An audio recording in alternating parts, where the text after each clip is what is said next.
Bienvenidos a un nuevo programa de Así Cocina Susi.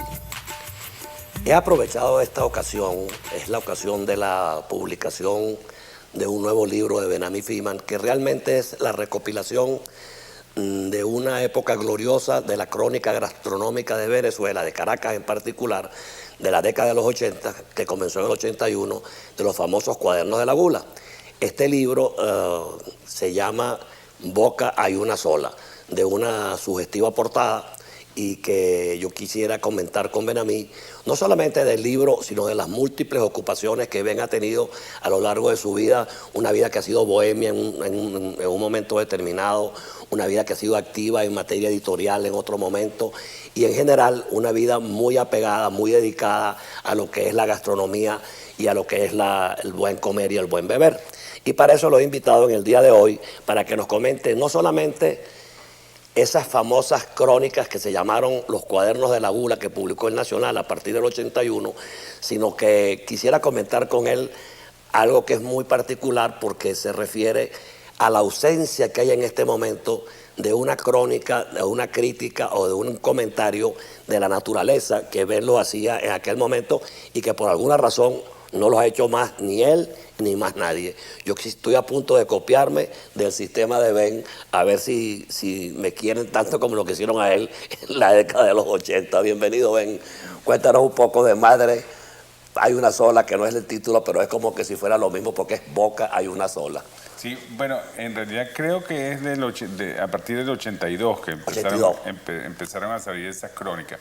Mira, este libro que se llama Boca hay una sola, es algo así como una relectura y de esas crónicas en la que se produjo como resultado la recopilación de una tercera parte, digamos. Y cuando digo relectura es que en algunos casos la despojé de menciones circunstanciales, y cuando hablo de menciones circunstanciales me refiero específicamente a la cocina y a los platos. A veces me daba la impresión, a medida que las leía, que no valía la pena insistir en cosas que habían desaparecido, en platos que habían desaparecido y que hacían un poquito más pesadas las descripciones de los ambientes o de la atmósfera de la ciudad.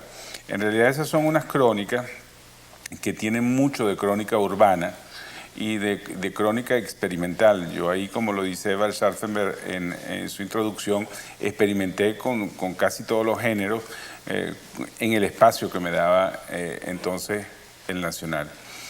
La historia de esas crónicas tiene que ver un poco con mi circunstancia personal. Como dices tú, yo he tocado muchos instrumentos, como quien dice.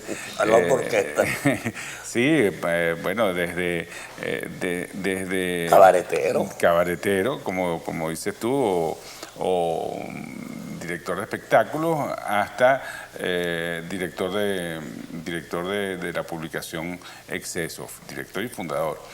Bueno, y de Cocina y Vino. Y de Cocina y Vino, y de la guía. Y de la guía Exceso de Vino. Bueno, resulta que yo había regresado a Venezuela prácticamente condenado por una enfermedad en el año 80, después de haberme ausentado durante años. Es decir, yo estaba condenado a vivir unos 6 meses más. Sí, sí. Y había venido en cierta forma a terminar mi vida en Caracas. Tierra, sí. Y pasé 7 años postergando el desenlace con esta crónica que yo hacía domingo a domingo. Cuando me di cuenta que había llegado la mañana, como en las 1001 noches, bueno, decidí cambiar de rumbo y fue cuando fundé la revista Exceso, que todavía existe. Por cierto que, digamos, para terminar este segmento del programa, hay cosas interesantísimas. Estaba el otro día releyendo y leyendo acerca de la influencia de los críticos, de los cronistas de diversas actividades del mundo gastronómico en particular, no de música, pero de la gastronomía. Y yo me preguntaba de repente cómo, por ejemplo, un Robert Parker puede tener tanta influencia en la vida inclusive económica de un viñedo, de un vino. Bueno, yo te puedo contar una cosa. Ajá. Hace muchísimos años, cuando yo hacía esas crónicas, bueno, hace 25 años, un domingo yo hice una crónica sobre el Châteauneuf-du-Pape del 83. Y la elogié, bueno, fui ditirámbico en relación a esa cosecha. al día siguiente el container que se había importado a Venezuela estaba vendido. Ahora, te pregunto, ¿eso es justo o es injusto? Yo creo que es totalmente injusto. Es injusto. Absolutamente. Yo creo que la posición en este momento, por ejemplo, que tienen, no voy a decir revistas como The Wine Spectator y que es de la misma gente del cigarro aficionado, por cierto, sí. y la influencia que tiene Parker, que puede hacer o deshacer un viñedo o un vino, es increíble. Aquí en Venezuela tenemos la oportunidad de tener una guía que también nos guía a través de lo que se consigue en Venezuela y que también se la recomiendo, que es producto, digamos, de los deseos y esfuerzos editoriales de Editorial Exceso, que se ha hecho con mucho profesionalismo y con mucha rigurosidad. Esa es la que tengo yo aquí en la mano. Esta que está aquí también, que es otro de las publicaciones necesarias, digamos, para aquellos que nos gusta comer bien en cualquier parte del mundo, y en este caso en particular en Venezuela. Bueno, yo creo, Benamí, que podemos seguir conversando mientras nos dedicamos a preparar dos platos muy simples. Hay una ensalada que es muy famosa, muy mal preparada, generalmente en Caracas, que es la capresa, que le ponen de todo, hasta parmesano, le echan a veces por encima, y un poquito de gorgonzola y vinagre balsámico. Vinagre balsámico. Sí, aquí, la verdad. Y es la pócima mágica. El vinagre balsámico. Así se ha convertido. Es la pócima mágica. Sí, para todo. Y sobre todo que el café con leche es muy bueno. Sí, será auténtico. Mientras menos auténtico, mejor. Mejor. Porque yo siempre se lo he dicho, solamente viene en 100 cc y cuesta más de $100 el de 12 años, el de 24 y el de 30 y el de 40, apriétense ese bolsillo cuando quieran servirlo en su mesa. Porque, bueno, de todas maneras... decía justamente Robuchon una vez, no sé, bueno, y lo publicó y una vez me lo comentaba a mí, lo interesante del verdadero es que con una gota tú puedes perfumar un plato para 20 personas. Yo lo hago mucho en mi casa porque yo sirvo a veces al final un parmesano en trozos y le pongo una gota, ahí sí le pongo una gotica de auténtico acheto balsámico de Módena, tradicionales, tiene que decir, y la botellita tiene 100 cc. Bueno, vamos a un corte comercial y ya estamos de regreso con más de Benamí Fishman, sus publicaciones y dos platos muy sencillos. Este que le acabo de mencionar, preparo de dos maneras, una moderna y una normal, y otra más simple todavía, que son unos ñoquis con gorgonzola. Nos toca ese control de cambio de canal, que es Benamí Fishman, sus publicaciones en Así Cocina Susi por Globovisión.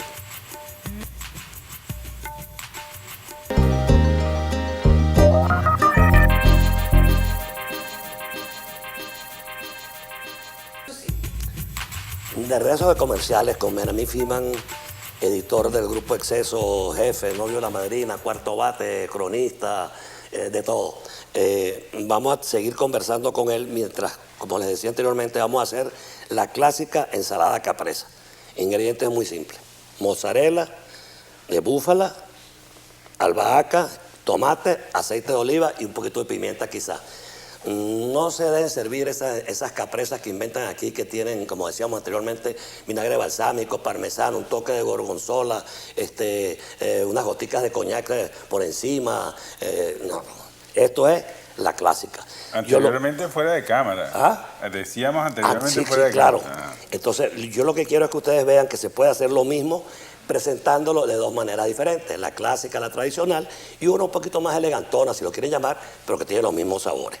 Mientras yo preparo esto, voy a dejar que Benamí me comente algo, porque yo viví esa época de los 80 con profundidad y era lector asiduo de aquellas famosas crónicas de Benamí, que muchas veces fueron ácidas con razón, pero que también volvemos a lo mismo, que era lo que comentábamos de Robert Parker y de las guías como la guía tuya, de hasta qué punto, digamos, la concepción de un comensal puede tener influencia en la vida económica de un sitio.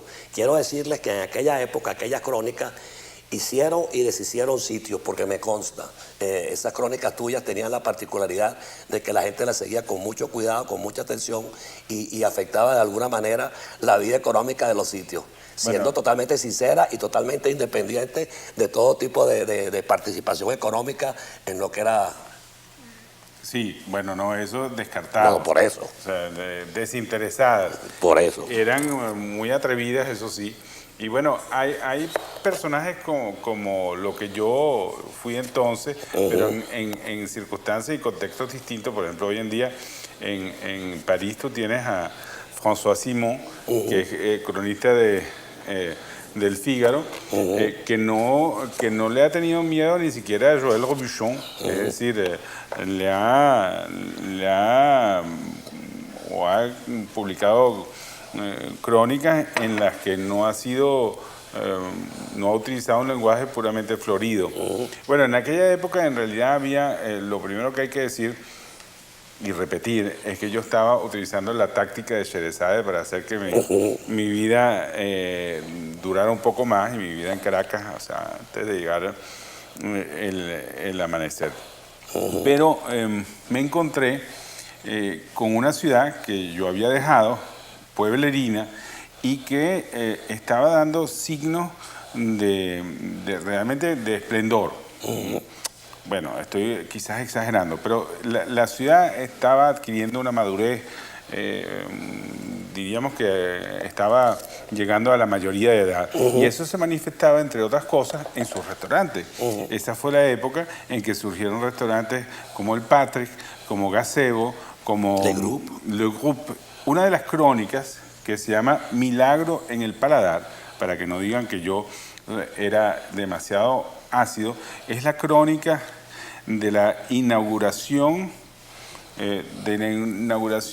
no publicitada del grupo, en la que yo me presento, voy con una amiga y voy anónimamente. Y ahí se encontraba Jacques Cañat, que era el responsable, digamos, de la calidad de la cocina del grupo. Y la crónica mía se puede leer en esta recopilación Boca hay una sola, es de una emotividad que yo no trato de esconder. Y como eso, muchas otras crónicas que se referían de pronto a un vendedor de quesos en el silencio, porque a mí me emocionaba el reconocer una ciudad que había cambiado, que yo había dejado en 1967 y que me encontraba convertida en metrópoli. Eso atraviesa mucho la prosa de esas crónicas, y yo creo que le dio emoción a esa emoción que hacía que los lectores la siguieran semana a semana. Sí, es que era, yo me levantaba, me acuerdo, los domingos, a ver qué ibas a decir y de quién lo ibas a decir. Era interesantísimo, y te confieso que me divertía muchísimo las crónicas que tú hacías en aquella época, y sobre todo que tenían una especie de, ¿cómo llamarlo?, de sarcasmo educado sería. Ajá, puede ser, si lo quieres decir así. No sé, bueno, pero tú quieres. Pero sí, tenía mucho humor, sí, tenía mucha ironía. Sí.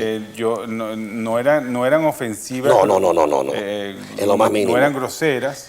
Pero era muy cierta, sí, para mí la apreciación era cierta porque, como tú bien lo dices, el desinterés total y absoluto que había en lo que se refería, digamos, a sí, no había negocios por detrás. Yo no lo quería decir, pero tú lo dijiste por mí. Así que, bueno, señores, termino rápidamente.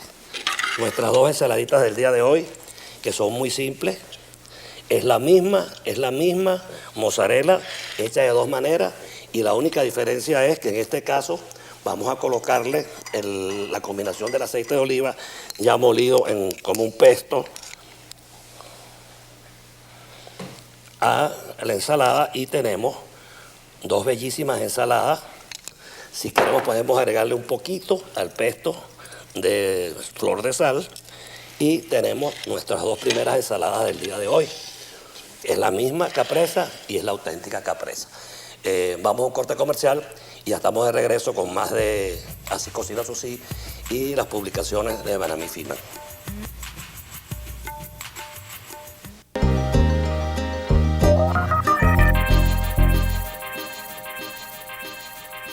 Regreso de comerciales, quería darle el último secreto acerca de la ensalada capresa, y es precisamente la mozzarella de búfala.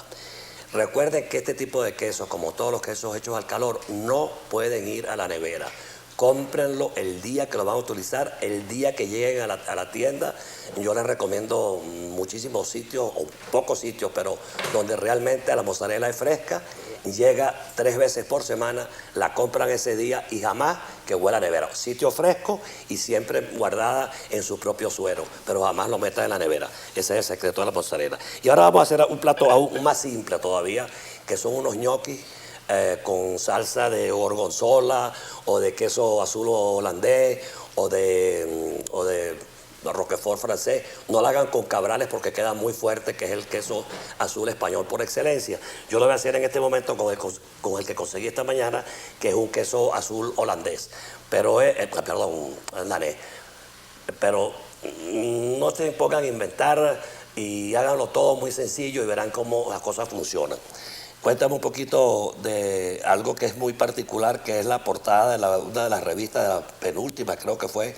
Sí, no, el de octubre del año pasado. Cuéntame un poco qué significado tiene esa primicia que dio, por ejemplo, Cocina y Vino con la portada de Jean-François Piège, y que fue este año elegido como el cocinero del año 2007 por... Bueno, pero me está quitando la Perdón, noticia. Sigue mientras yo me vengo para acá, si sigue me y estás explica, preguntando, sigue. No, justamente en octubre del 2006, Cocina y Vino publicó en su portada una crónica y una entrevista exclusiva de Jean-François Piège, que fue elegido en noviembre del 2006 chef del año 2007. Y yo creo que el hecho de que una revista venezolana, o sea, desde acá, al otro lado del mundo, tenga suficiente olfato como para detectar las corrientes a nivel mundial es significativo. Es decir, sabemos de este tema. Sabemos de este tema. Bueno, mira, rápidamente, ñoquis. Los ñoquis, recuerden que es muy fácil. Los pueden hacer ustedes, los pueden comprar hechos. Yo generalmente los compro hechos, hay de muy buena calidad, hechos, vienen sellados al vacío y tiene la particularidad que a mí me interesa mucho, que el tiempo de cocción del ñoqui es importantísimo, porque una vez que flotan, a los 30 o 40 segundos de haber flotado todos los ñoquis, en ese momento están listos para su preparación. Y lo importante que tiene es que si son del mismo tamaño, de las mismas características, la misma densidad y la misma consistencia, todos van a flotar al mismo tiempo. Y la segunda parte, que es mucho más sencilla, es la preparación de la salsa. La salsa es simplemente un poquito de crema y un queso troceado, un queso, digamos, como en este caso, que es un quesito troceado azul. En este caso ya le dije que era un queso danés. Ponemos un poquito de crema simplemente aquí en la olla. Y dentro de esa crema vamos a derretir nuestro queso. Y eso es todo lo que lleva, es sencillísimo, no lleva más nada. El agua tiene sal, por supuesto, y no hace falta más sal por lo salado del queso y por lo salado del agua de los ñoquis. Continúa contando un poquito de este señor que está tan de moda hoy en Francia. Bueno, yo creo que lo que tiene de extraordinario Jean-François Piège, que como dijimos, ha sido elegido chef del año 2007 por Goy Millot, es que tiene una formación absolutamente clásica, pero es un hombre que en la escuela sacó 19 sobre 20 en técnica. Y a él no lo pueden ni engañar ni deslumbrar fácilmente con todas estas corrientes nuevas que se han impuesto como una especie de dictadura. Entonces, lo que tú descubres en su restaurante es una síntesis absolutamente personal. Y yo doy como ejemplo de las cosas extraordinarias que él hace, ese plato cuya receta está en ese número de Cocina y Vino de octubre, que son los espagueti carbonara de Jean-François Piège, cuya receta es una receta larguísima que nos dio mucho trabajo traducir, y que, para darte una idea, simplemente porque él trabaja con una técnica que llama de compresión, utiliza 1 kilo de parmesano reggiano para hacer nada más 4 porciones de espagueti. Así que ya eso es el tipo, digamos, de misterios técnicos. Uno de los tantos detrás de la cocina muy personal, muy original, que ha sido premiada por Goy Millot, la de Jean-François Piège.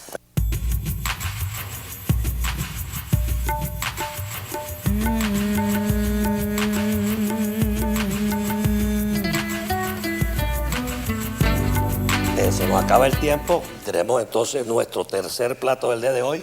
He resuelto hacer 3 platos muy sencillos y este es el otro. Como ustedes ven, no tiene ningún trabajo, no tiene ninguna mise en place complicada, no tiene ninguna escenografía como los famosos espaguetis carbonara que mencionaba Benamí, pero que se hacen en la casa. Se compran hechos los ñoquis, se compra el pedacito de queso, un poquito de crema y tienen un plato espectacular.